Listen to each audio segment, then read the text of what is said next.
إن الحمد لله نحمده ونستعينه ونستغفره ونعوذ بالله من شرور أنفسنا ومن سيئات أعمالنا من يهده الله فلا مضل له ومن يضلله فلا هادي له وأشهد أن لا إله إلا الله وأشهد أن محمدا عبده ورسوله يا أيها الذين آمنوا اتقوا الله حق تقاته ولا تموتن إلا وأنتم مسلمون يا أيها الناس اتقوا ربكم الذي خلقكم من نفس واحدة وخلق منها زوجها وبث منهما رجالا كثيرا ونساء واتقوا الله الذي تساءلون به والأرحام إن الله كان عليكم رقيبا يا أيها الذين آمنوا اتقوا الله وقولوا قولا سديدا يصلح لكم أعمالكم ويغفر لكم ذنوبكم ومن يطع الله ورسوله فقد فاز فوزا عظيما أما بعد فإن خير الحديث كتاب الله وخير الهدي هدي محمد صلى الله عليه وسلم وشر الأمور محدثاتها وكل محدثة بدعة وكل بدعة ضلالة وكل ضلالة في النار فأعوذ بالله من الشيطان الرجيم بسم الله الرحمن الرحيم إن هذا القرآن يهدي للتي هي أقوم ويبشر المؤمنين الذين يعملون الصالحات بأن لهم أجرا كبيرا وأن الذين لا يؤمنون بالآخرة أعتدنا لهم عذابا أليما. علماء کرام، بزرگان دین، معزز سامعین، نوجوان ساتھیوں، دینی ماں اور بہنوں، جس موضوع پر ہمیں کچھ کہنے کا حکم دیا گیا ہے اسی کی مناسبت سے ہم نے سورہ بنی اسرائیل کی ایک آیت تلاوت کی ہے۔ اللہ تعالیٰ سے دعا کرو کہ ہمیں اس موضوع پر حق کہنے، آپ حضرات کو سننے اور عمل کرنے کی توفیق نصیب فرمائے۔ دیکھیں، ایمان کے 6 ارکان ہیں۔ آمنت باللہ و ملائکتہ و کتبہ و رسلہ، ہر مسلمان جانتا ہے اور یہ ایمان کے 6 ارکان اسے یاد ہوتے ہیں۔ آمنت باللہ و ملائکتہ و کتبہ و رسلہ والقدر خیرہ و شرہ والبعث بعد الموت۔ ان 6 ارکان میں سے ایک رکن ہے و کتبہ، اللہ تعالیٰ کی آسمانی کتابوں پر ایمان رکھنا۔ ایمان کیا رکھنا؟ بس اگر اتنا سمجھ لیا ہے کیا ہے کہ ہاں اللہ کی کتاب ہے، اتنے پر ایمان مکمل نہیں ہوتا، بلکہ ایمان بالکتب اس وقت مکمل ہوگا جبکہ آپ اس طرح سے ایمان لائیں کہ یہ اللہ کی کتاب ہے، اس پر ہمیں ایمان لانا بھی ضروری ہے، اور یہ بھی ایمان اور یقین ہو کہ اس پر عمل کرنے ہی میں ہماری نجات ہے، یہ بھی ہونا چاہیے، اور اس نظریے کے تحت اس کو اپنا زندگی کا لاہ عمل قرار دے اور اس پر عمل کرے۔ اور ساتھ ہی ساتھ ایک تیسری چیز اور ہے، اس انسان کے ذہن میں یہ بات اور یقین، یہ اس کو اس بات پر یقین ہونا چاہیے کہ پوری کائنات میں زندگی گزارنے کا سب سے فائدے مند، سب سے بہترین اگر وصول اور احکام اگر مل سکتے ہیں تو قرآن پاک میں۔ نمبر 4 دوستو، یہ بھی ذہن نشی کر لینا چاہیے کہ یہ قرآن پاک جو ہے کسی 1 صدی 2 صدی کے لیے نہیں، جس وقت قرآن نازل ہو رہا تھا اس قرآن کی جتنا اس وقت ضرورت تھی اتنی ہی ضرورت انسانوں کے لیے قرآن کی آج بھی ضرورت ہے، اور قیامت تک قرآن کی ضرورت اتنی ہی رہے گی جتنی ضرورت ابو جہل اور ابو لہل کے زمانے میں تھی۔ یہ ایمان ہونا چاہیے۔ اگر کسی کا یہ ایمان، اللہ کی کتاب تو مانتا ہے، کہتا ہے دنیا بڑی ترقی کر گئی، اس ترقی یافتہ دور میں قرآن کہاں تک ساتھ دے سکتا ہے، اس کا مطلب کہ اس کا ایمان خسارے میں ہے اور اس کا ایمان بالکتب مکمل نہیں۔ رب العالمین نے فرمایا الذین آتیناہم الکتاب یتلونہ حق تلاوتہ اولئک یؤمنون بہ. یہ بڑی جامع اور معنی آیت سورۃ البقرہ کی ہے. اس آیت یہ ان آیات میں سے ہے جن میں اللہ نے ایمان بالکتب کی شرط اتباع قرآن بھی رکھی ہے. فرمایا الذین آتیناہم الکتاب، جن لوگوں کو ہم نے کتاب دیا، یتلونہ حق تلاوتہ، اور وہ اس کتاب کی تلاوت کرتے ہیں تو تلاوت کا حق ادا کر دیتے ہیں. اب تلاوت کا حق ادا کرنا کیا ہے؟ تلاوت کے عربی میں دو معنی آتے ہیں. ایک تو ہے زبان سے کہہ دینا، اور دوسرا معنی ہوتا ہے اس کی اتباع کرنا. والشمس وضحاها والقمر اذا، یہاں طلاق آیا ہے، طلا کے معنی پڑھنا نہیں ہے، یہاں اتباع کرنا ہے. والقمر اذا تلا والشمس وضحاها والقمر اذا تلاها. اللہ کے میرے بھائیوں، تو تلاوت کے دو معنی ہیں عربی زبان میں. ایک معنی تو ہے واقعی پڑھ لینا، اور دوسرا معنی ہے تلاوت کا اتباع کرنا. اسی لیے امام المفسرین ترجمان القرآن عبداللہ ابن عباس رضی اللہ تعالیٰ عنہما نے الذین آتیناہم الکتاب یتلونہ حق تلاوتہ، جن لوگوں کو ہم نے کتاب دیا ہے وہ کتاب کی تلاوت کرتے ہیں تو تلاوت کا حق ادا کر دیتے ہیں. بڑا پیارا ترجمہ کرتے ہیں، تلاوت کا معنی بتاتے ہیں اے یتبعونہ حق اتباعی. کیا مطلب ہے؟ الذین آتیناہم الکتاب، ہم نے جن کو قرآن پاک دیا ہے وہ اس کو پڑھتے ہیں تو اس کا حق یعنی اتباع کرتے ہیں. تلاوت کا معنی اتباع کے ہے.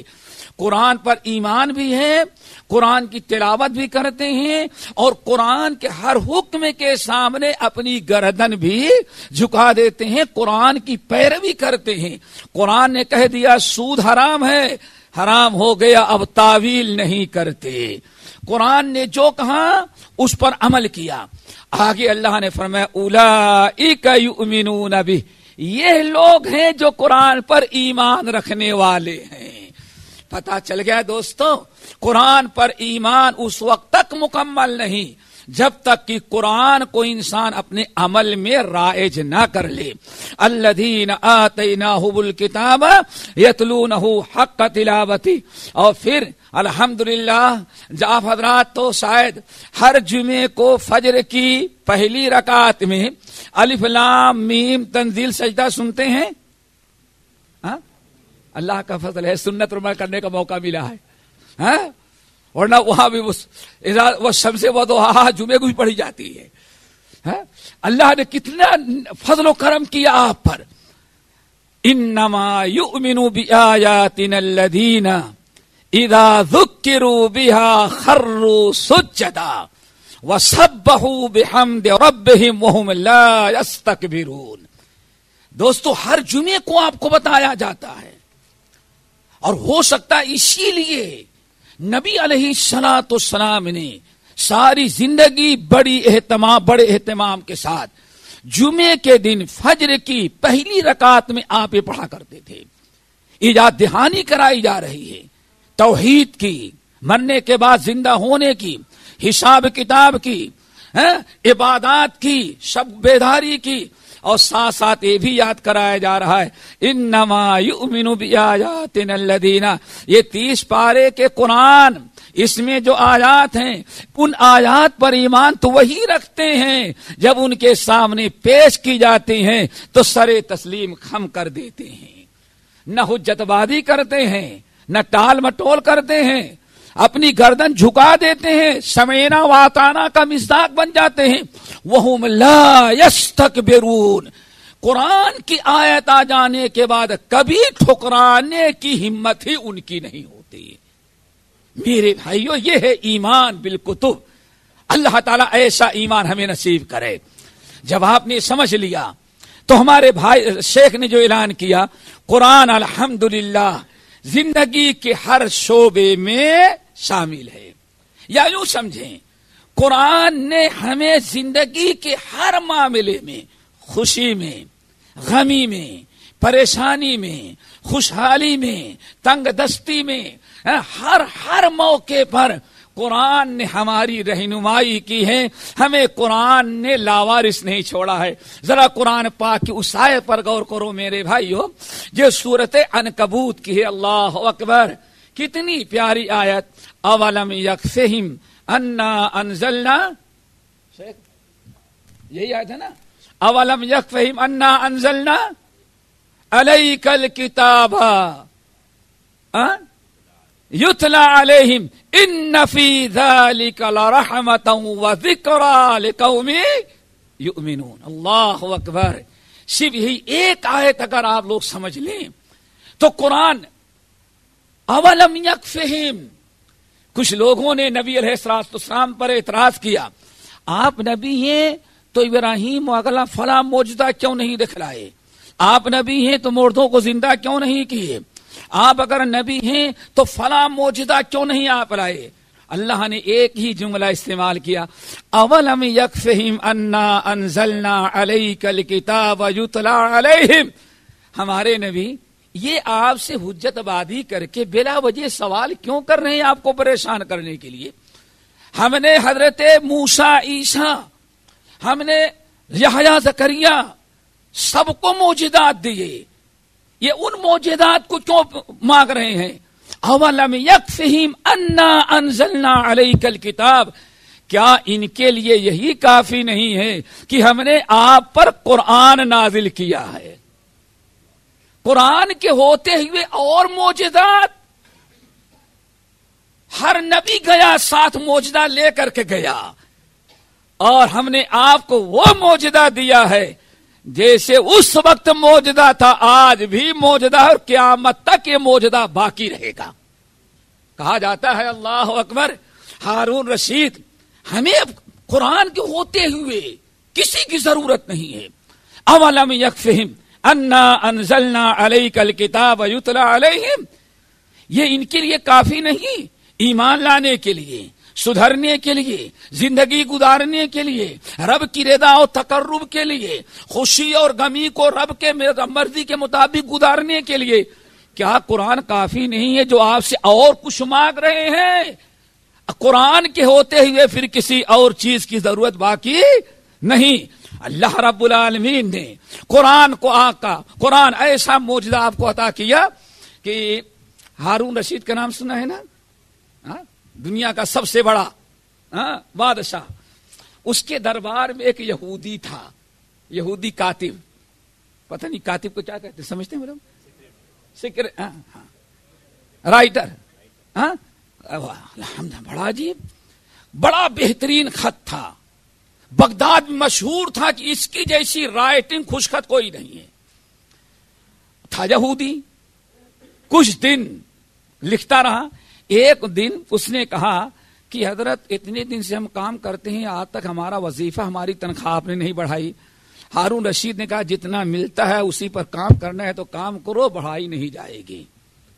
یہودی کو بڑا زوم تھا، ہمیں تو ایسی اللہ نے ایسا فن دیا ہے، ہم اگر یہاں سے چلے بھی جائیں گے تو بیٹھ کے لکھیں گے، ہماری دکانداری چلتی رہے گی. استعفیٰ دے دیا، ناراض ہو کے غصہ ہو کر کے نکل گیا. ہارون رشید کی نوکری چھوڑ دیا. اس نے گیا اپنا ایک آفس کھولا، اب تحریر لکھنے پڑھنے لگا. تو اب اس کی ہدایت کا وقت قریب تھا. ایک دن شیطان نے اس کو ورگلایا کہ ذرا سا تینوں کتابوں کا جائزہ لو. کھڑا ہوا، پہلے 3 نسخے تورات کے لکھا.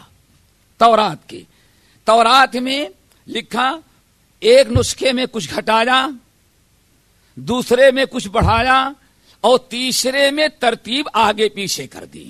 3 نسخے ہو گئے نا. ایک نسخے میں کچھ بڑھایا اور دوسرے نسخے میں کچھ گھٹایا، اور تیسرے میں گھٹایا بڑھایا نہیں، ترتیب بدل دی، آگے پیچھے کر دیا. لکھا خوب اچھی رائٹنگ میں، جزدان میں لپیٹا. بغداد کا سب سے بڑا یہودی عالم جو تھا اس کے پاس گیا. کیا ہے جی؟ اللہ تعالیٰ نے ہمیں ایک فن دیا ہے، رائٹنگ میری بڑی اچھی ہے، تو ہم نے سوچا کہ 3 نسخے تورات کے تیار کریں اور آپ کو بطور ہدیہ اور گفٹ کے دے دیں. یہ میں لے کے آیا ہوں. کہا لاؤ. ہارون رشید دیکھا, یہودیوں کو مولوی دیکھا, الٹا پلٹا شاباشی دی, دعائیں دی, چلا گیا. اور یہودی کہا کہ بیوقوف ہی ہے, ہم نے کیا کیا اس کو پتا نہیں. پھر آیا, اس نے 3 نسخے تورا انجیل کے ایسے تیار کیے. ایک میں کچھ گھٹایا, دوسرے میں بڑھایا, اور تیسرے میں آگے پیچھے. سب سے بڑا چرچ جو تھا, چرچ کی گرجا کیا کہتے ہیں, گرجے میں لے گیا. پورے اس وقت کا مانا ہوا جو ان کا بابا تھا, اس کو کہا یہ 3 نسخے تیار کیے ہیں بطور گفٹ کے آپ کو دینا چاہتے ہیں. ان تورات کے بھی دیا ہے اور ان کا بھی دیا. وہ بھی رکھا, چوما, چاٹا, رپیٹا, رکھ کر کے شاباشی دی, چلا گیا. اب اس کی شامت آئی تھی, قرآن میں بھی ایسے ہی کیا. پہلے نسخے میں قرآن کی کچھ صورتیں نکال دی, دوسرے میں اپنے سے کچھ عربی زبان میں لکھ کے بڑھا دیا, اور تیسرے میں سورۃ النساء کے جگہ انعام, سورۃ الاعراف کو ترتیب بدل دی, اور تینوں نسخے تیار کیا اور لے کر کے آئے, لپیٹ کر کے جامع مسجد بغداد کا جو امام تھا اس کو دینا چاہا. تینوں مذہبوں کے بڑے ہی لوگوں کو دینا چاہا, لیکن یہاں جب آیا اتفاقاً اس دن جامع مسجد کے جو امام تھے ہی نہیں. وہ کہیں سفر میں چلے گئے تھے. مؤذن ملا, بھائی ہمیں انہی سے ملنا ہے. کہا کیا کام ہے؟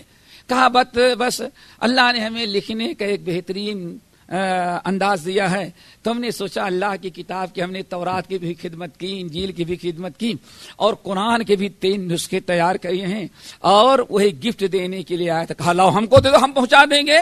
کہا ٹھیک ہے, دیا. انہوں نے کھول کر کے دیکھا تو پہلے میں دیکھا کچھ صورتیں غائب, اچھا رکھ دیا. دوسرے میں دیکھا کچھ بڑھایا ہوا ہے, اس کو بھی رکھ دیا. تیسرے میں دیکھا ترتیب بدلی ہوئی ہے, اس کو بھی رکھا. کہا ٹھہرو میں آ رہا ہوں. وہ سوچا کہ یہودی مولوی بھی بخیل, عیسائی بھی کنجوس, یہ مسلمان مؤذن جو ہے یہ کامیاب ہے. یہ گیا ہے گفٹ لے کر کے, آئے گا دیکھا ہمیں. وہ آئے, رسی لے کر کے پکڑ کے باندھ دیا اس کو. اللہ, دیکھا آپ نے, اولم یکفہم انا انزلنا علیک الکتاب یتلی علیہم. ارے ہم نے قرآن دے دیا, اس کے بعد کیا باقی رہ گئے, تم کیا چاہتے ہو؟ اللہ اکبر. رسی لی, باندھ دیا اس کو. یہ کیا کہا بتاتا ہوں ابھی. باندھے اور جا کر کے 2-4 آدمی لے کر کے کہا دیکھو اس نے قرآن میں تبدیلی پیدا کی ہے. اللہ اکبر. جب اس کی چوری کھل گئی تو وہیں اس نے کہا اشہد ان لا الہ الا اللہ واشہد ان محمد رسول اللہ. اس نے کہا یہ سچی کتاب ہے, اور یہی وہ قرآن ہے جس کے متعلق نبی علیہ الصلوۃ والسلام نے فرمایا تھا کہ جب اللہ کے رسول نے فرمایا اللہ تم نے عیسیٰ کو یہ دیا, موسیٰ کو وہ دیا, ابراہیم کو یہ معجزہ دیا, لقد کرمت ابراہیم فجعلتہ خلیلا وموسیٰ تکلیما واحییت لعیسیٰ الموتى. سارے نبیوں کو تو آپ نے اتنے بڑے بڑے معجزات دی, ہمیں آپ نے کیا دیا؟ اللہ صرف فرماتے ہیں سوال تو کر لیا لیکن زندگی بھر پچھتاتا ہوں کہ کاش کہ یہ سوال رب سے نہ کیا ہوتا. رب نے کہا اے محمد صلی اللہ علیہ وسلم ہم نے سب کو دیا لیکن آپ کو جو دیا ہم نے کسی کو نہیں دیا. کیا ہے؟ ہم نے آپ کو قرآن دیا ہے. پھر وَجَعَلْتُ صُدُورَ أُمَّتِكَ أَنَاجِيلًا يَقْرَؤُونَهَا ظَاهِرًا. اور ہم نے آپ کے امتیوں کو کے سینے کو قرآن کا گھر بنا دیا ہے. آپ چلے بھی جائیں گے تو قیامت تک لاکھوں امتی ایسے ہوں گے کہ بغیر قرآن کو دیکھے زبانی پڑھ کے سنا دیں گے. یہ ہم نے آپ کو دیا ہے. اللہ نے بہت کچھ قرآن کے اندر رکھا ہے. تو میرے بھائیو اولم یکفہم انا انزلنا علیک الکتاب یتلی علیہم اللہ ان فی ذلک لرحمہ. یہ قرآن میں رحمت ہی رحمت ہے، رحمت ہی رحمت ہے، ایمان والوں کے لیے ہدایت کا ذریعہ ہے۔ اللہ اکبر۔ امام دارمی رحمت اللہ علیہ، میرے بھائیو، قرآن کو اس طرح پر ایمان رکھو کہ واقعی مارکیٹ میں جیسے قرآن ہماری رہنمائی کرتا ہے، مسجد میں جیسے ہماری رہنمائی عبادت میں کرتا ہے، مارکیٹ میں تجارت کی بھی رہنمائی ویسے ہی کرتا ہے۔ آپ بینک میں جاتے ہیں تو سمجھے یہاں ہم آئے، یہاں بھی قرآن ہماری رہنمائی کر رہا ہے۔ کون سا مقام ہے، زندگی کا کون سا شعبہ ہے جہاں قرآن آپ کی رہنمائی نہ کر رہا ہو؟ لیکن افسوس، حیات حکمت قرآن گیری ببندہ صوفیو ملا اسیری بآیات استرا کارے جدے نیست کی ادیاسی نے او آساب امیری۔ علامہ اقبال کہتے ہیں حیات حکمت قرآن گیری، یہ ہمارا ہندی مسلمان سب کچھ پڑھا، منطق بھی پڑھا، فلسفہ بھی پڑھا، آج سائنس بھی پڑھ ڈالا، لیکن اس نے زندگی گزارنے کا طریقہ بتانے والے قرآن کو نہیں پڑھا۔ اور کیسے؟ اللہ اکبر۔ مولانا عبد الحکیم نصیر آبادی محدث جو تھے، یہ کہتے ہیں جب میں پڑھنے کے لیے آیا تو سیال کوٹ میں کوئی درزی مل گیا، وہ پڑھاتا تھا اور وہ قرآن کا ترجمہ پڑھاتا تھا، لیکن کچھ دنوں کے بعد لوگوں کو پتا چلا، کہا ارے ترجمہ پڑھو تو وہاں بھی ہو جاؤ گے، اس لیے قرآن کا ترجمہ نہ پڑھو، بہت بڑا جرم ہے۔ کہا میں پھر واپس گیا، جب واپس گیا، واپس چلا گیا، وہاں جانے کے بعد ہمیں جو اب نیا استاد ملا، ایک دن اذان ہوئی، وہ وضو کر رہا تھا اور میں وضو کر کے فارغ تھا، ہم نے پڑھنا شروع کیا۔ میں نے کہا استاد جب تک وضو کر رہا ہے ذرا ہم نے جو قرآن کا ترجمہ سیکھا ہے اس کو دوہرا لیں۔ ہم نے کہا یا ایھا الناس اعبدوا ربکم الذی خلقکم والذین من قبلکم لعلکم تتقون۔ اے ایمان والو، اے لوگو، اللہ تعالیٰ کی عبادت سے ڈرو اور صرف اللہ ہی کی عبادت کرو، اللہ کے ساتھ کسی کو شریک نہ کرو۔ کہتے ہیں وقت کا محدث عبد الحکیم نصیر آبادی رحمت اللہ علیہ، جنہوں نے رنگون تک جنہوں نے حدیث کا درس دیا اور وہاں تک کتاب و سنت کی دعوت پہنچائی، کہتے ہیں ہماری شامت آئی تھی، وضو کر رہا تھا استاد، جیسے میں نے کہا یا ایھا الناس اعبدوا ربکم، اے لوگوں صرف ایک اللہ کی عبادت کرو، استاد وضو چھوڑا، کفرتا، ارے کافر ہو گیا۔ ارے میں نے کون سا کفر کر ڈالا؟ کہا شاید کو استاد بات نہیں سنی، میں قرآن کی آیت سورۃ البقرہ کا ترجمہ یاد کر رہا ہوں، یا ایھا الناس اعبدوا ربکم الذی خلقکم والذین من قبلکم لعلکم تتقون۔ اے میرے بندو صرف ایک اللہ کی عبادت کرو، اللہ کے علاوہ کسی اور کی عبادت نہ کرو۔ اللہ اکبر۔ کہا کفرتا، استاد ہم کو کافر بناتا جا رہا ہے، لیکن یہ پتا نہیں میں نے جرم کیا کیا ہے جو ہم کو کافر بناتا جا رہا ہے۔ پھر تیسری مرتبہ پڑھا یا ایھا الناس اعبدوا ربکم الذی خلقکم والذین من قبلکم، کہا تم 3 مرتبہ کافر ہو گئے۔ میں نے کہا استاد کیا ہوا؟ کہا قرآن کا ترجمہ کرتے ہو تم۔ اللہ اکبر۔ ہمارے ساتھ اس ملک کے اندر قرآن سے ہمیں اس قدر دور رکھا گیا، قبر کے سجدہ کرنے والوں کو کوئی نہ کافر کہا، پیشانی جھکانے ٹیکنے والوں کو غیر اللہ کے درگاہ کا طواف کرنا وہ دین سمجھا گیا۔ اگر کفر کا فتویٰ دیا گیا تو قرآن کا ترجمہ کرنے والے پر۔ میرے بھائیوں ذرا سنو، قرآن ہمارے لیے، اگر ہم نے قرآن میں کچھ تھوڑی سے کوتاہی کی تو انجام کیا ہوگا؟ امام دارمی رحمت اللہ علیہ مشہور محدث گزرے ہوئے ہیں، جو تقریباً سیاستہ کے اصحاب جو ان کے ہم عمر ہیں، اپنی مسند کے اندر یحییٰ ابن جعدہ رحمت اللہ علیہ سے حدیث نقل کرتے ہیں، کہتے ہیں کہ نبی علیہ الصلوۃ والسلام صحابہ کے ساتھ بیٹھے ہوئے تھے اور اچانک ایک صحابہ آئے، یہ جیسے آپ کا بٹوا یا پرس کیا کہتے ہو، چھوٹا سا بس چھوٹا سا چمڑے کا تھا، لے کے آئے، بیٹھے اور اس میں سے ایک پرچی نکالی اور کھڑے ہو گئے۔ اللہ رسول فرمایا کیا ہے؟ یا رسول اللہ یہ کچھ تورات کی آیات میں نے نقل کی ہیں۔ اللہ اکبر، کس کی آیات؟ میرے بھائیوں، نہ گیتا کی تھی نہ رامائن کی تھی، یہ ٹوٹل غیر مسلموں کی تورات کی چند آیات ہیں، ہم نے ان کو نوٹ کیا ہے، ہمیں بڑی اچھی لگی، میں نے نوٹ کر کے رکھا ہے، ان کو پڑھنا چاہتے ہیں۔ آپ نے کیا فرمایا؟ سن لو، اولم یکفہم انا انزلنا علیک الکتاب یتلا علیہم، اے نبی یہ بھی تورات لا کے پڑھ رہا ہے، تورات کی چند آیتیں سنانا چاہتا ہے۔ نبی صلی اللہ علیہ وسلم کی محفل میں تورات کی چند آیات پڑھنا شروع کیا، یہ سورہ عنکبوت کی آیت لے کے جبرائیل امین آ گئے۔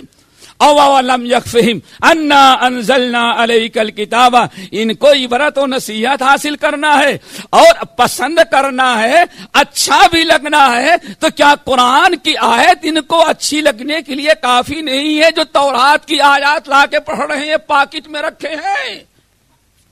اس موقع پر اللہ کے رسول نے جو اگلی بات کہی ہمارے بھائیو ذرا سنو، کفا بالقوم ضلالۃ، اللہ اکبر، کفا بالقوم ضلالہ، کسی قوم کے، کسی بھی قوم کے، کفا بالقوم ضلالہ، میرے امت کے لوگوں سنو، اور یہ تورات کی چند آیتوں کو پسند کرنے والے مسلمانوں کی محفل میں لا کے پڑھنے والے سن، کفا بالقوم ضلالہ ان یرغبوا بما جاء به نبیہم الی ما جاء غیر نبیہم، او کما قال علیہ السلام، آپ کے فرمان آر فرمایا سن لو، کسی قوم کے گمراہ، کسی قوم کے تباہ اور کسی قوم کے جہنم کا راستہ پکڑنے اور صراط مستقیم کے چھوڑ دینے کے لیے یہی بھی کافی ہے کہ جو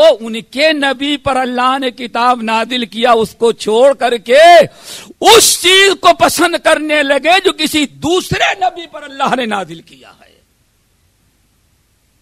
کیا ہوگا بھائی؟ سوچو ذرا، کفا بالقوم ضلالہ، کسی قوم کے بھٹکنے، گمراہ ہونے کے لیے یہی کافی ہے کہ جو رب نے ہمیں قرآن دیا ہے، ہمیں شریعت دی ہے، اس کو چھوڑ کر کے کسی اور کتاب سے رغبت ہو۔ اسی لیے اللہ اکبر، ہمیشہ دوستو یہ حدیث یاد رکھنا، اور اسی معنی کی وہ حدیث ہے جو عمر فاروق رضی اللہ تعالیٰ عنہ کے ساتھ حادثہ پیش آیا تھا، جو برابر ہمارے یہ سارے لوگ، جو بچے تو جوان ہو گئے، جوان بوڑھے ہو گئے، بوڑھے بھی اب موت کا انتظار کر رہے ہیں، اتنی یاد ہو گئی ہوگی حدیثیں ہمارے علماء بیان کرتے ہیں۔ اللہ کے رسول نے کیا فرمایا تھا؟ موسیٰ اگر یہ چند آیتیں تورات کی تم لا کے پڑھ رہے ہو، تمہیں معلوم ہے لو کان موسیٰ حیا ما وسعہ الا اتباعی، اگر موسیٰ بھی زندہ ہوتے تو ان کو بھی کس پر عمل کرنا پڑتا؟ قرآن پر، ان کو بھی اس تورات کو پڑھنے اور اس کو تورات پر عمل کرنے کی اجازت نہ ہوتی۔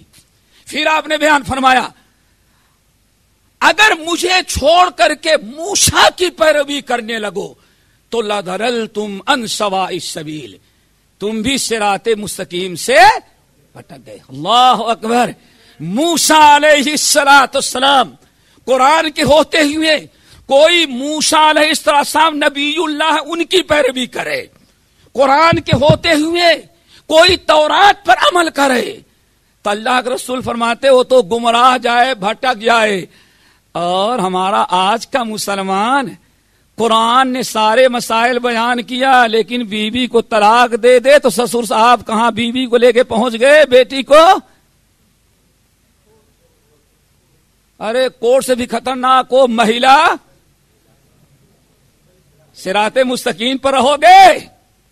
سوچو ذرا سا، موسیٰ کی پیروی کرنے والا گمراہ ہلاک ہو جائے، قرآن کو چھوڑ کر کے نکاح طلاق کا مسئلہ جو ہے اگر تورات کو رکھے تو گمراہ۔ آج وہ حاجی نمازی ہمارے بھائی جھگڑے کا معاملہ ہے، جھگڑا وہاں نپٹے گا، شیخ عبد الواحد کے پاس نہیں لے کے آئے گا، کیوں یہ قرآن حدیث سے بنا دے بھائی اتنا حق اتنا دیا جائے گا بس، اور لیکن آپ کو تو دبا کر کے لینا ہے۔ ولیمے میں شادی حال جو بک کرایا تھا وہ بھی پیسہ داماد سے وصولنا ہے، اور یہی ہو رہا ہے آج میرے خیال سے اس دنیا کے اندر۔ اتنا بڑا کفر اور اتنی بڑی شرارت، انسان نہیں سوچتا کہ ہم کتنے بڑے جرم کا ارتکاب کر رہے ہیں۔ قرآن ہمارے لیے کافی ہے۔ اللہ اکبر۔ اللہ کے رسول نے فرمایا لَظَلَلْتُمْ عَنْ سَوَاءِ السَّبِيلِ، ہمیشہ نماز پڑھتے ہیں نا، اهْدِنَا الصِّرَاطَ المستقیم صراط الذین انعمت علیہم غیر المغضوب، اللہ یہودیوں کا جن پر آپ کا غضب ہوا ہے۔ غضب کیا ہے؟ حق جانتے تھے لیکن حق پر عمل نہیں کرتے تھے۔ یہودیوں کو مغضوب علیہم قرار دیا گیا، عیسائیوں کو ضالین۔ کبھی آپ نے سوچا کہ یہودیوں کو مغضوب علیہم کیوں قرار دیا گیا؟ یہی معاملہ تھا، برکت کے لیے تو تورات ہے لیکن مسائل اور عمل کے لیے قرآن سوٹ نہیں کرتا، اس کے لیے کوئی اور کتاب چاہیے۔ انہوں نے یہ ایمان نہیں رکھا کہ موسیٰ علیہ السلام کی سنت اور اللہ کی کتاب تورات ہمارے زندگی کے سارے مسائل کو شامل اور حاوی ہے۔ اسی لیے معجم طبرانی کبیر کے وہ حدیث جو ابو موسیٰ اشعری رضی اللہ تعالیٰ عنہ سے مروی ہے بسند صحیح، اللہ کے رسول نے فرمایا اللہ اکبر، ان بنی اسرائیل کتبوا کتابا، بنی اسرائیل نے تو تورات پر عمل نہ کیا، اپنے ہاتھوں سے ان کے مولیوں نے کتاب لکھی، فاتبعوہ، اور اسی کتاب پر عمل کرنے لگے، وترکوا التوراۃ، اور تورات کو لپیٹ کر کے مردوں کو بخشنے کے لیے رکھ دیا۔ بس دکان میں برکت ہونی ہے تو تورات، سمجھ گئے نا، پھونک مارنا ہے تب تورات، لیکن تورات ہمارے حالات کے مطابق نہیں ہے، شوٹ نہیں کرتا، اس لیے تورات کو انہوں نے چھوڑا۔ آپ نے ارشاد فرمایا ان بنی اسرائیل کتبوا کتابا فاتبعوہ وترکوا التوراۃ، آخرکار یہودی مغضوب علیہم ہو گئے۔ اللہ تعالیٰ سے دعا کرو ہمیں ہر معاملے میں قرآن پاک اپنانے کی توفیق نصیب فرمائے۔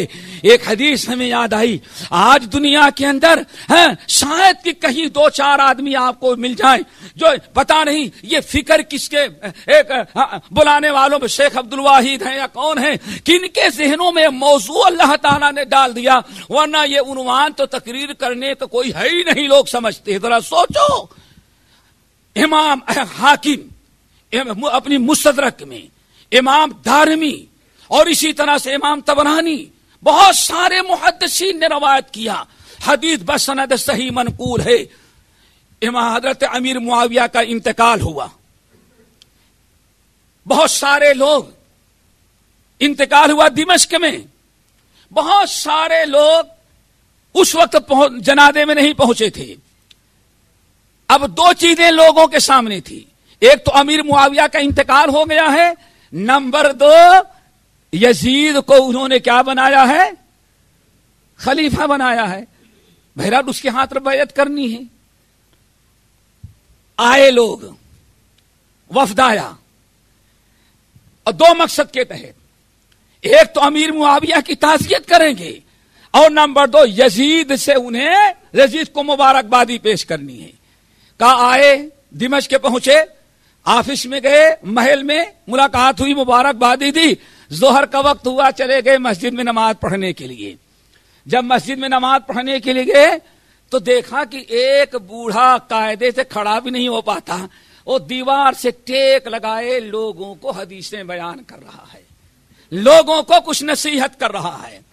ہم لوگوں نے دیکھا بڑا نورانی چہرہ، بڑا زبردست انسان، بزرگ ولی نظر آ رہا ہے، ذرا آگے بڑھو دیکھو کیا کہہ رہا ہے، تم بھی سنو۔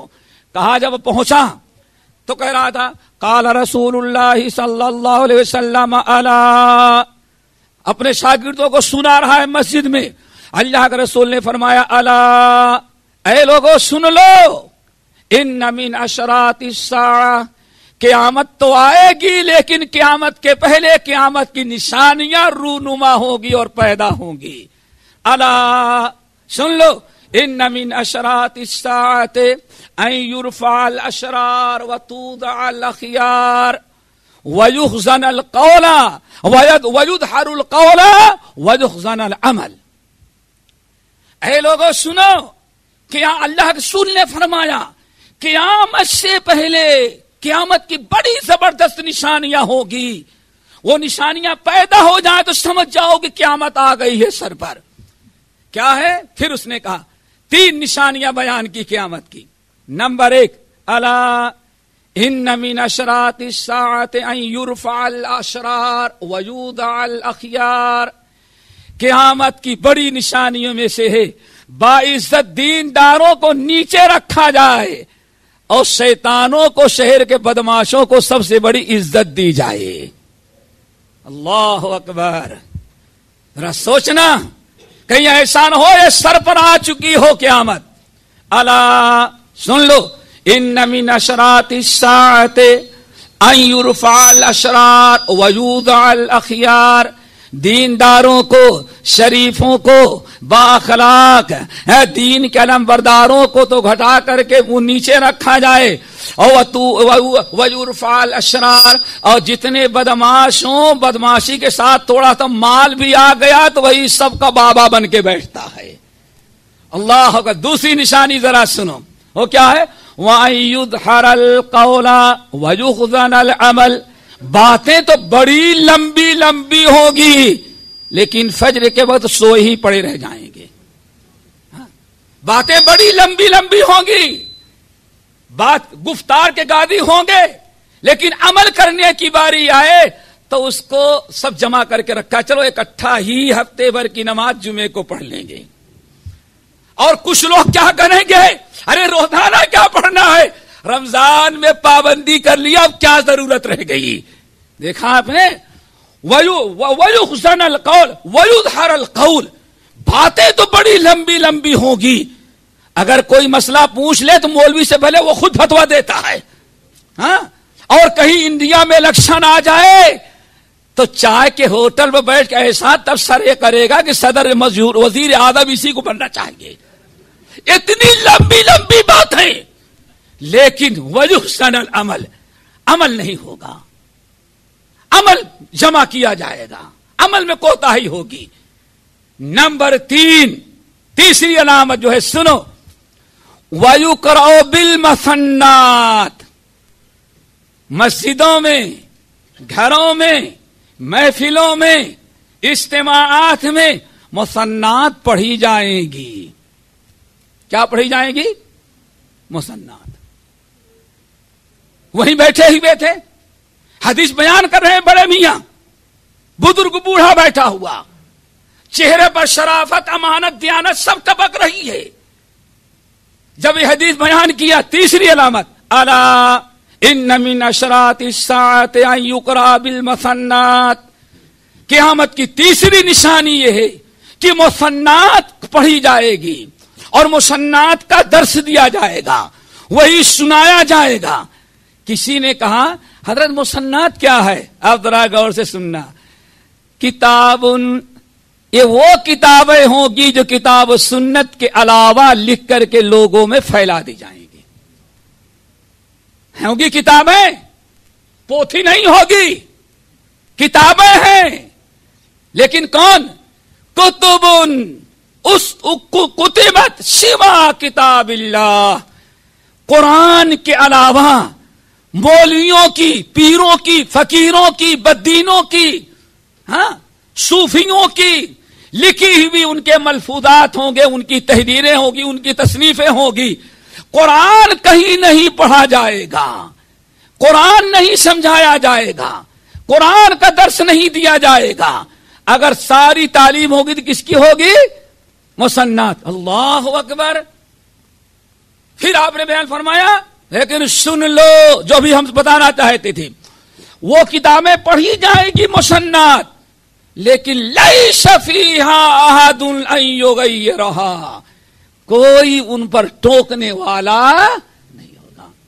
مجمع ہوں گے، سر ہلاتے ہوں گے بغیر سمجھے سبحان اللہ کہتا ہوگا، جیسے آج ہمارے آپ کے نظر نگاہوں کے سامنے ہے، لیکن کوئی کہنے والا نہیں ہوگا اللہ کے بندو اس کو چھوڑو، یہ اللہ کی کتاب ہے، یہ صحیح بخاری ہے، یہ صحیح مسلم ہے، یہ ترمذی ہے، یہ مشکات ہے، یہ بلوغ المرام ہے، یہ ریاض الصالحین ہے، ارے ان کو پڑھو، تفسیر ابن کثیر پڑھ کر کے سناؤ، کوئی ٹوکنے کی ہمت ہی نہیں کرے گا یا کوئی ٹوکنا پسند ہی نہیں کرے گا۔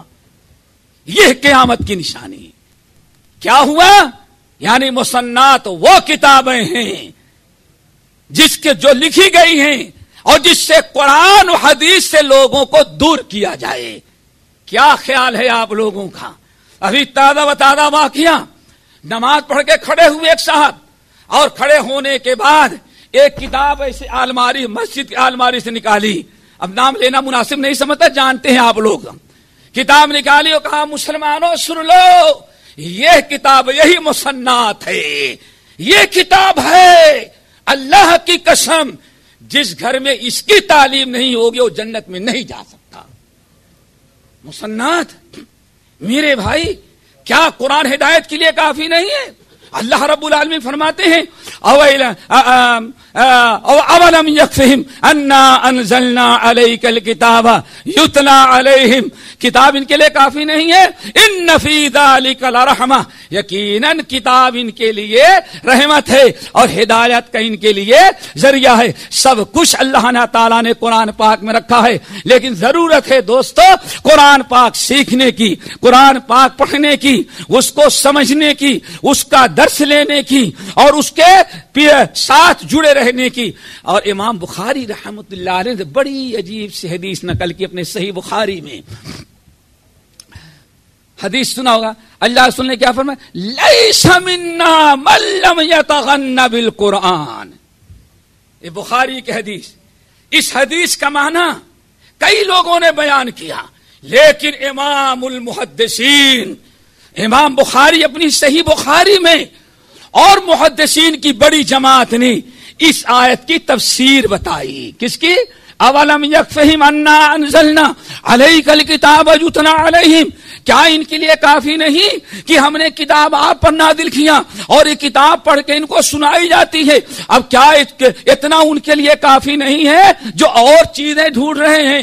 اسی آیت کی تفسیر بیان کی گئی۔ امام بخاری رحمۃ اللہ علیہ کہتے ہیں ابو موسیٰ اشعری رضی اللہ تعالی نے فرمایا کہ اللہ رسول نے فرمایا لیس منا من لم یتغن بالقرآن، وہ ہم میں سے ہے ہی نہیں ہے جو قرآن کو اپنے لیے کافی نہ سمجھے۔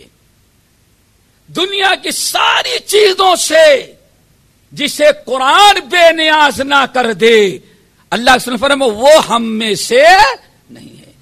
امیر المومنین علی بن ابی طالب رضی اللہ تعالیٰ عنہ نے بڑی پیاری بات کہی، کہا کہ قرآن اور لوگوں کا معاملہ قرآن کے ساتھ وہ چار قسم کا، یاد رکھیں گے کہ بھول جائیں گے؟ ہاں کوشش کرو۔ ہاں چار قسم کی بڑی پیاری مثال دی، ذرا سنو۔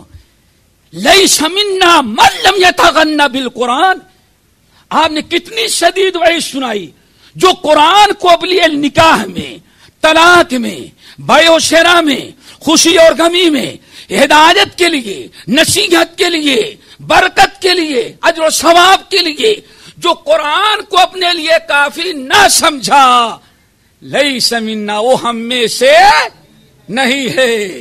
اللہ، ان لوگوں کا کیا انجام ہوگا؟ یہی وجے واڑہ کے اندر ملاقات ہوئی، میں نے کہا آپ نے 1 گھنٹے تقریر کی، ایک آیت پڑھی وہ بھی غلط۔ بھائی غیر مسلموں میں کام کرنے کے لیے قرآن کی ضرورت نہیں، ہم تو 99% غیر مسلموں کی کتابوں سے تبلیغ کا ضرورت پڑتے ہیں تو 1% کہیں قرآن کے ہاتھ لگاتے ہیں۔ میں نے کہا اس لیے 1.5 گھنٹے میں پڑھا بھی تو غلط پڑھا تو نے۔ آپ لوگوں بڑے مشہور دائی ہیں، یہاں بھی آتے ہیں، ہم سے زیادہ للکار تقریر سنتے ہیں ان کی۔ ہم نے کہا اسی لیے ذرا سوچو، لیس منا من لم یتغن بالقرآن۔ علی رضی اللہ تعالیٰ عنہ کہتے ہیں قرآن پاک، علی رضی اللہ تعالیٰ عنہ 4 قسم کے لوگ ہیں۔ اب ذرا اس کو سمجھیں اور یاد رکھیں، رجل اوتی الایمان ولم یؤت القرآن، ورجل دوسرا ورجل یؤت القرآن ولم یؤت الایمان، نمبر 3 رجل اوتی القرآن والایمان، نمبر 4 رجل لم یؤت الایمان ولم یؤت القرآن، بدبخت 4 ہو گئے ہیں۔ نمبر 1 سب سے پہلا وہ انسان ہے جس کو اللہ نے قرآن ایمان دیا لیکن قرآن نہیں ملا، ایمان دیا لیکن قرآن کا مطلب قرآن کی محبت، قرآن کا علم، قرآن کا پڑھنا پڑھانا، قرآن کا سیکھنا، یہ پہلا آدمی۔ رجل اوتی الایمان ولم یؤت القرآن، قرآن ایمان ملا لیکن قرآن کے علم سے قرآن کی فہم سے، قرآن کی سمجھ سے، قرآن کے محبت سے وہ محروم ہے۔ نمبر 2 رجل اوتی القرآن ولم یؤت الایمان، قرآن تو ملا لیکن ہے بے ایمان ہی۔ بے ایمان کا مطلب نہیں کہ ہندو ہے کلمہ پڑھتا ہے تبھی تو قرآن پڑھا ہے لیکن عمل نہیں کرتا، بد عمل انسان ہے، کوتاہ انسان ہے۔ نمبر 3 اللہ سب کو اس تیسرے درجے کا بنائے، رجل اوتی الایمان و اوتی القرآن، تیسرا وہ خوش نصیب ہے جس کو اللہ نے ایمان بھی دیا اور قرآن بھی دیا، اللہ سب کو اس میں شامل کر لے۔ نمبر 4 مہا بدبخت، لم یؤت القرآن ولم یؤت الایمان، وہ بالکل بدبخت ہے، نہ عمل کی توفیق ملی، عمل والا ایمان نہ ملا، اور قرآن تو اس نے قرآن سے محروم ہی ہے، ایمان رکھتا ہے بس۔ پھر علی رضی اللہ تعالیٰ عنہ نے چاروں کی تفصیل بیان کی، وہ نوٹ کرتے جائیں، سنیں۔ پہلا انسان کون تھا؟ جس کو ایمان یا قرآن نہیں ملا۔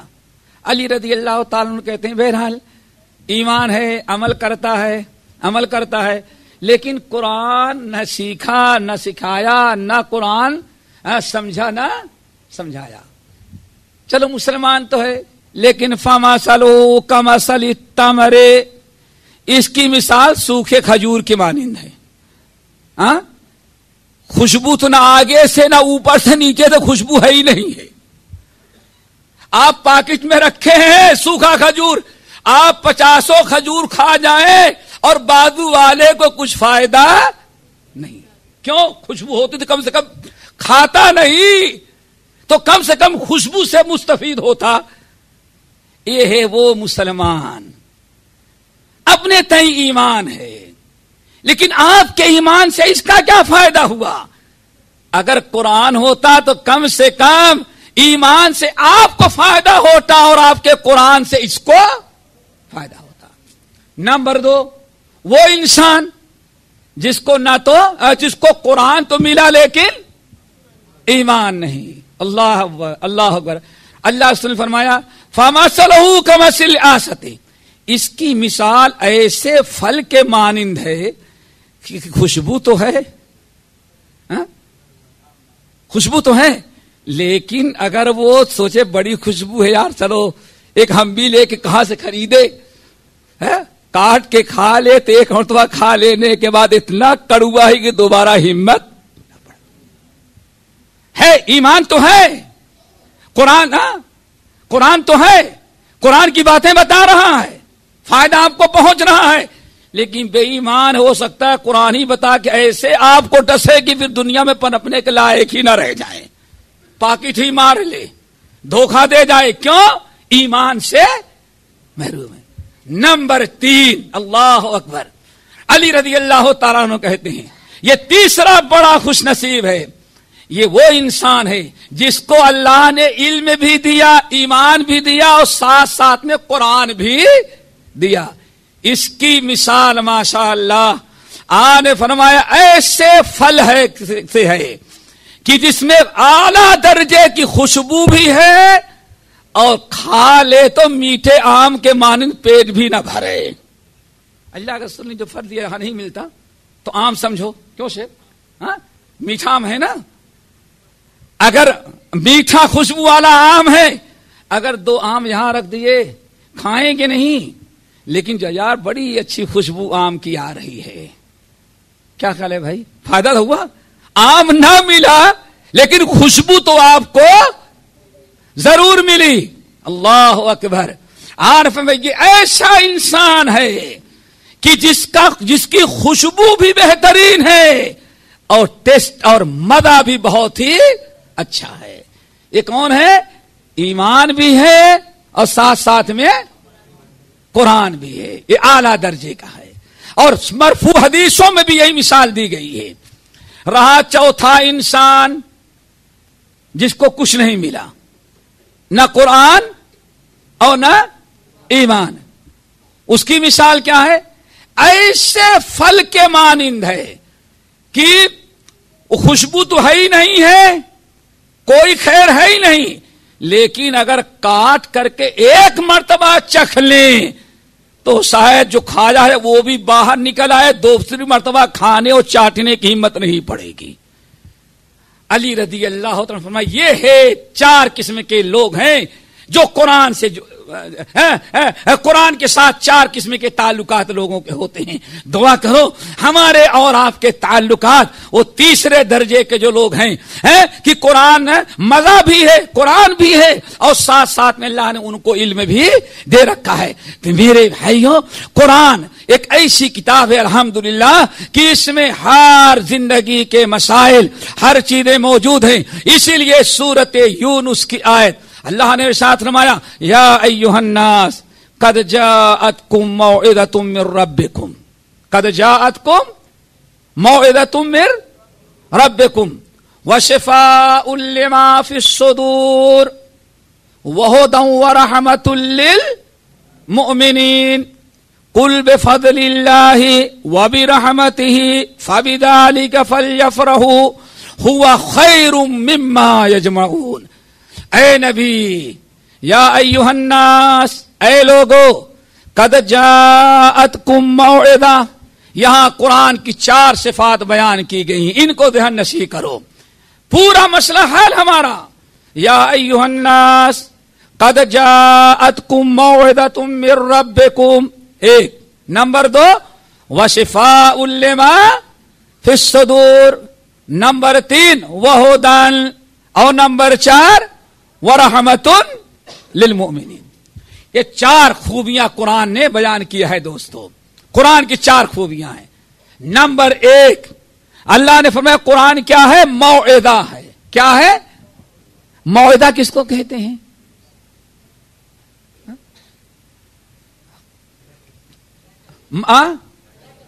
کیا؟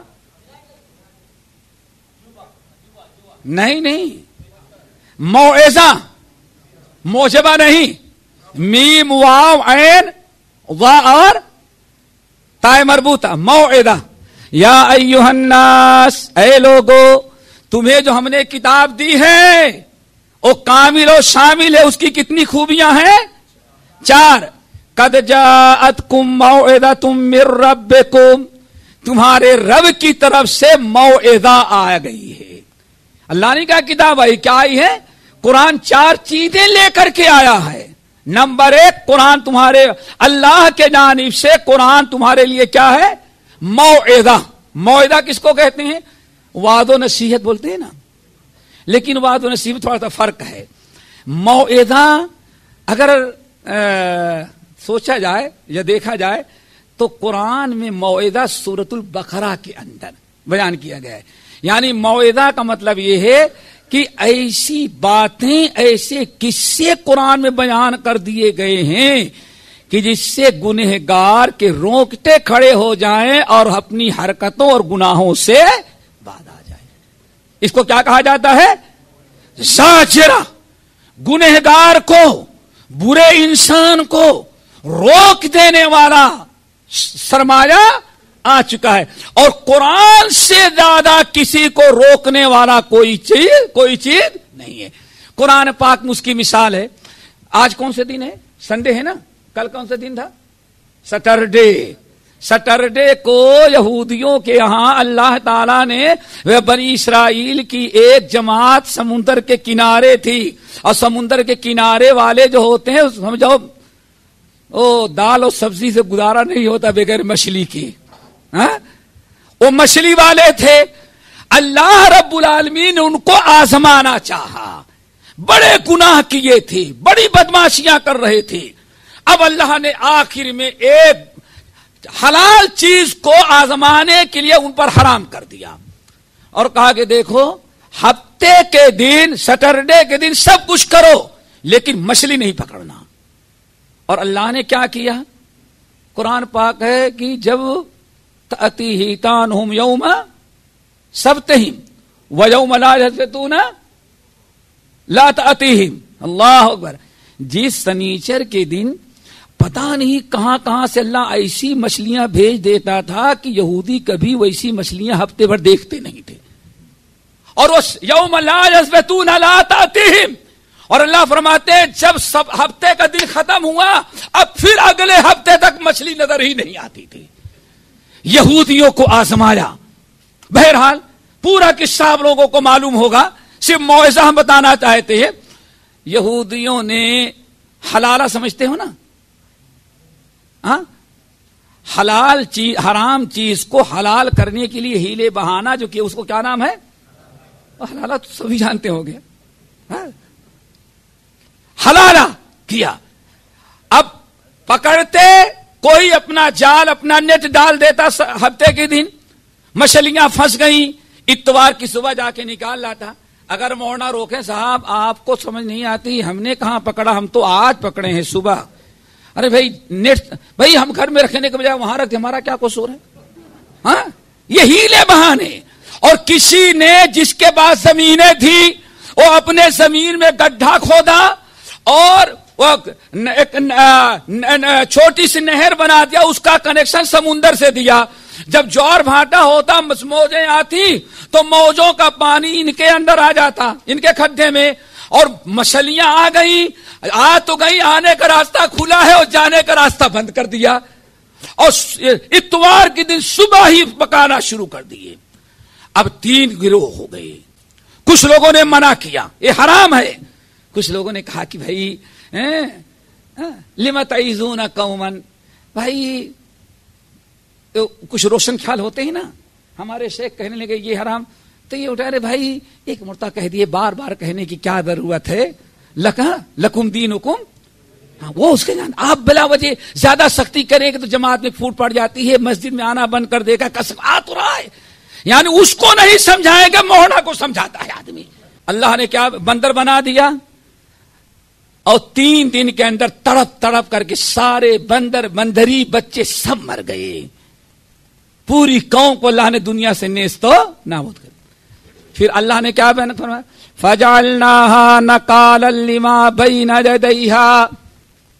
ہے کیا ہے پڑھو, اب آیا موضوع نا, یہ ہے موضوع. فجعلناها نکالا لما بین یدیہا وما خلفہا وموعظۃ للمتقین. یہ ہے موعظہ. آئی بات سمجھ میں؟ قرآن کسی برائی سے روکنے کے لیے ایسے واقعات, ایسی وعید, ایسی تعلیم دیتا ہے کہ انسان کے دل میں تھوڑا سا بھی ایمان ہے تو شاید کسی چیز سے نہیں رکتا, لیکن قرآن منع کر دے تو اس کی بات مان لیتا. میرے بھائی اب سنن ترمذی کی حدیث ہے, عبداللہ بن عباس رضی اللہ تعالیٰ عنہما کہتے ہیں ان اہل المدینہ کانوا اخبث الناس کیلا. پوری دنیا میں سب سے بدماش تاجر کہاں کے تھے؟ مدینے کے. حدیث یہی ہے نا. کہاں کے تھے بھائی؟ ڈنڈی مارنے والے. کانوا اخبث الناس کیلا. مدینے طیبہ کے تاجر سب سے زیادہ ڈنڈی مارنے والے اور بڑے شاطر تھے. دنیا کی کوئی چیز ان کو روک نہیں سکی. لیکن عبداللہ بن عباس کہتے ہیں اللہ نے آیت نازل کر دی, موعظہ ویل للمطففین. الذین اذا اکتالوا علی الناس یستوفون واذا کالوہم او وزنوہم یکسرون الا یظن اولئک انہم مبعوثون لیوم عظیم یوم یقوم الناس لرب العالمین. دیکھا آپ نے یہ چند آیتیں اللہ نے نازل کیا. نہ پولیس کی ضرورت، نہ فورس کی ضرورت، نہ جرمانہ لگانے کی، نہ ڈنڈا مارنے کی. دنیا کو ایک طرف ہو کر کے مدینے کے تاجروں کو سدھارنا چاہا، نہیں سدھار سکا. لیکن عبداللہ بن عباس کہتے ہیں قرآن چونکہ موعظہ ہے، ویل للمطففین، جہنم کا گڈھا، تباہ برباد ہوئے کون؟ او ڈنڈی مارنے والے. کون ہے ڈنڈی مارنا؟ سمجھتے ہو نا؟ نہیں سمجھتے؟ او ہو ہاں؟ دینا ہو تو پورا لو، اور دینا ہے تو گھٹا کم دو. ناپ تول میں، ہاں ناپ تول میں. ویل للمطففین، برباد ہوئے وہ لوگ جو ناپ تول میں کمی اور بیشی کرتے ہیں. الذین اذا اکتالوا علی الناس یستوفون، لوگوں سے اپنا حق لیتے ہیں تو خوب دبا کر کے زیادہ ہونا چاہیے. وَإِذَا كَالُوهُمْ أَوْ وَزَنُوهُمْ يُكْسِرُونَ، اور جب لوگوں کو دیتے ہیں یا ناپ تول کرتے ہیں تو گھٹا کر. کپڑا ناپیں گے 1 میٹر تو ذرا پھاڑنے کے وقت سرکا دیا انگلی، پون میٹر دے دیا. ہاں وَإِذَا كَالُوهُمْ أَوْ وَزَنُوهُمْ يُكْسِرُونَ، بس بات ہو گئی. الا یظن اولئک انہم مبعوثون، یہ کسٹمر کو چکر میں ڈال دیتے ہیں. وہ بیچارہ سامان لے کے چلا جاتا ہے. ان ڈنڈی مارنے والے، ناپ تول میں بے ایمانی کرنے والے تاجروں کو کیا یہ احساس نہیں ہے؟ الا انہم الا یظن اولئک، کیا یہ سمجھتے ہیں مر گئے یہی قبر میں رہیں گے؟ الا یظن اولئک انہم مبعوثون، ان کو یہ پتا نہیں ہے کہ قیامت کے دن رب کے سامنے ان کو پیش ہونا ہے، اور وہاں رب دیکھ لے گا کہ کتنا تم نے دھوکہ دیا. عبداللہ بن عباس رضی اللہ تعالیٰ عنہ کہتے ہیں اللہ کی قسم اس ایک آیت نے مدینے والوں کی اتنی اصلاح کر دیا. فَقَانُوا أَحْسَنَ النَّاسِ كَيْلًا، پوری دنیا میں سب سے اچھے کاروباری امانت دار تاجر کہاں کے ہو گئے؟ مدینے طیبہ کے. اس کو کیا کہا جاتا ہے؟ موعظہ. ایک چھوٹی سی بات، اللہ کے رسول نے فرمایا بخاری کی روایت، میں رات کو آئے، ہم کو فرشتے لے کے چلے جا رہے ہیں، بہت دور لے کر کے گئے. ایک ایسے علاقے میں پہنچا جہاں ایک آدمی سر کے بل چت لیٹا ہوا ہے، اور وعلی راسہ رجل قائم بصخرہ، اور اس کے سر پر ایک آدمی پتھر کی چٹان لے کے کھڑا ہے. فرمایا میں جب وہاں پہنچا تو دیکھا کہ جتنی طاقت ہو سکتی ہے چٹان اٹھانے والا اتنی طاقت سے اس کے سر پر مارا. نہ پیر توڑا، نہ ہاتھ توڑا، نہ سینہ پھوڑا، صرف اس کے سر کو. آپ فرماتے میں نے دیکھا اس کا سر کیما بن کر کے بکھر گیا، میری تو آہ نکل گئی. اتنا اور پتھر دور جا کے گرا. مارنے والا پھر بھگا، پتھر اٹھا کے پھر اس کے سر پر آیا. آنے فرمایا عجیب منظر، اس کے آنے کے پہلے میں نے دیکھا اس کا سر پھر درست ہو چکا ہے، جیسے پہلے تھا ویسے ہی بن گیا.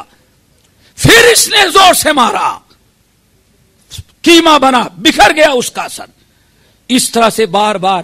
میں نے کہا جبرائیل ما بال ہؤلاء، یہ کون سا مجرم ہے اور یہ کیوں اس کو سزا دے رہا ہے؟ اللہ کے رسول جبرائیل امین نے کہا یہ آپ کا وہ امتی ہے کہ سر کے نیچے تکیہ رکھے ہوئے سوتا رہتا تھا، نماز پڑھنے کے لیے نہیں جاتا تھا. کیا خیال ہے موضوع کی نہیں؟ اب اتنا سننے کے بعد بھی آدمی اگر سویا رہ جائے نماز نہ پڑھے تو پھر اس کو کوئی سدھار نہیں سکتا. موعظہ کا مطلب سمجھ گئے؟ یا ایھا الناس قد جاءتکم موعظہ. اور یہ موعظہ بھی امریکہ سے نہیں آیا ہے، یورپ سے نہیں آیا، مودی حکومت سے نہیں آیا ہے کہ اس میں کچھ اونچ نیچ ہو جائے. من ربکم. ٹائم ختم ہو گیا، بس 5 منٹ ہے. 5 منٹ چلو. من ربکم، کہاں سے تمہارے؟ اللہ اکبر. موعظہ بھی آیا ہے تو خود محمد صلی اللہ علیہ وسلم کا بھی نہیں ہے، کس کا ہے؟ اللہ کا. وشفاء لما فی الصدور، اور دوسری خوبی کیا ہے؟ تمہارے دل کی ساری بیماریوں کو شفا دینے والی. کیا؟ کینہ، کپٹ، بغض، اناد، سب. نمبر 4 وہدن، یہ ہدایت دینے والی. اور نمبر 3 ہدن، ہدایت دینے والی. نمبر 4 ورحمت للمؤمنین، یہ پورا قرآن پاک رحمت ہے. کس کے لیے؟ رحمت کس کو کہتے ہیں؟ او ذرا یہی آخری بات، پھر انشاءاللہ کبھی. رحمت کس کو؟ ایک ہے نعمت اور ایک ہے رحمت، دونوں میں بڑا فرق ہے. نعمت کس کو کہتے ہیں؟ بالدار کو اللہ تعالیٰ ایسے ہی ارب پتی ہے، اللہ تعالیٰ 2-4 ارب اور دے دے، جس کو کہا جاتا ہے نعمت. نعمت پر ہاں آپ ماشاءاللہ کھاتے پیتے ہیں، مست ہیں، کوئی بات نہیں، اللہ اور دے دے. کوئی بھائی بیٹھے ہوئے 5 فیکٹریاں ہیں، 5 فیکٹریاں اللہ اور دے دے، اس کو کیا کہا جاتا ہے؟ نعمت. اللہ اکبر. اور ایک ہے رحمت. بعض مفسرین نے بڑی اہم بات بیان کی. اللہ بیان فرمائے قرآن رحمت ہے، نعمت نہیں بلکہ کیا ہے؟ رحمت ہے. رحمت کس کو کہتے ہیں؟ نعمت تو آپ نے سمجھ لیا بھائی، ماشاءاللہ ان کو کسی سے کمی ہے، ان کو آپ دے دیں، نعمت ہے. رحمت کس کو کہتے ہیں؟ رحمت کہتے ہیں بھوکے کو، جو بھوک سے مر رہا ہو، کھانا کھلا دینا، یہ رحمت ہے. سمجھے؟ پیاسا پیاس سے مر رہا ہو، آپ اس کے کام آ جائیں، یہ رحمت ہے. بادشاہ کو، وزیر اعظم کو آپ کروڑوں دے دیں، نعمت تو ہوگی لیکن رحمت وہ ہے جو پریشان بے سہارا، مصیبت زدہ میں، پریشان کی پریشانی میں جو آپ کام کا مدد کر جائے، اس کا نام کیا ہے؟ رحمت. اللہ اکبر. قرآن رحمت ہے. کیا مطلب؟ ساری دنیا جہنم میں جا رہی ہے، ساری دنیا جہالت میں ہے، ساری دنیا گمراہی میں ہے، ساری دنیا حرام کاریوں میں مبتلا ہے. اب ان پر اللہ نے رحم کیا. رحمت ان کے لیے قرآن ہے. جاہلوں کو عالم بنا دینا، گمراہوں کو ہدایت پر لا دینا، جہنم پر جانے والوں کو جنت میں داخل کر دینا، بھٹکوں کو راہ بتا دینا. یہ قرآن پاک اس لیے کیا ہے؟ وہ رحمت ہے. اللہ تعالیٰ نے قرآن پاک میں، اس لیے قرآن اتنی بڑی رحمت ہے. قرآن کا ایک نام روح ہے. کیا؟ روح جانتے ہو نا؟ روح ہے. وَأَوْحَيْنَا إِلَيْكَ وَأَوْحَيْنَا إِلَيْكَ رُوحًا مِّنْ أَمْرِنَا، ہم نے آپ کی طرف اپنی روح، اپنے حکم سے روح نازل کیا ہے. روح یہ جان نہیں، یہاں قرآن پاک کو اللہ نے روح قرار دیا. جس قوم نے قرآن کو اپنایا، جس قوم نے قرآن کو اپنا لاہ عمل قرار دیا، وہی قوم زندہ قوم ہوتی ہے. اور جس نے قرآن کو چھوڑا وہ کبھی زندہ قوم نہیں بلکہ مردہ قوم رہا کرتی ہے.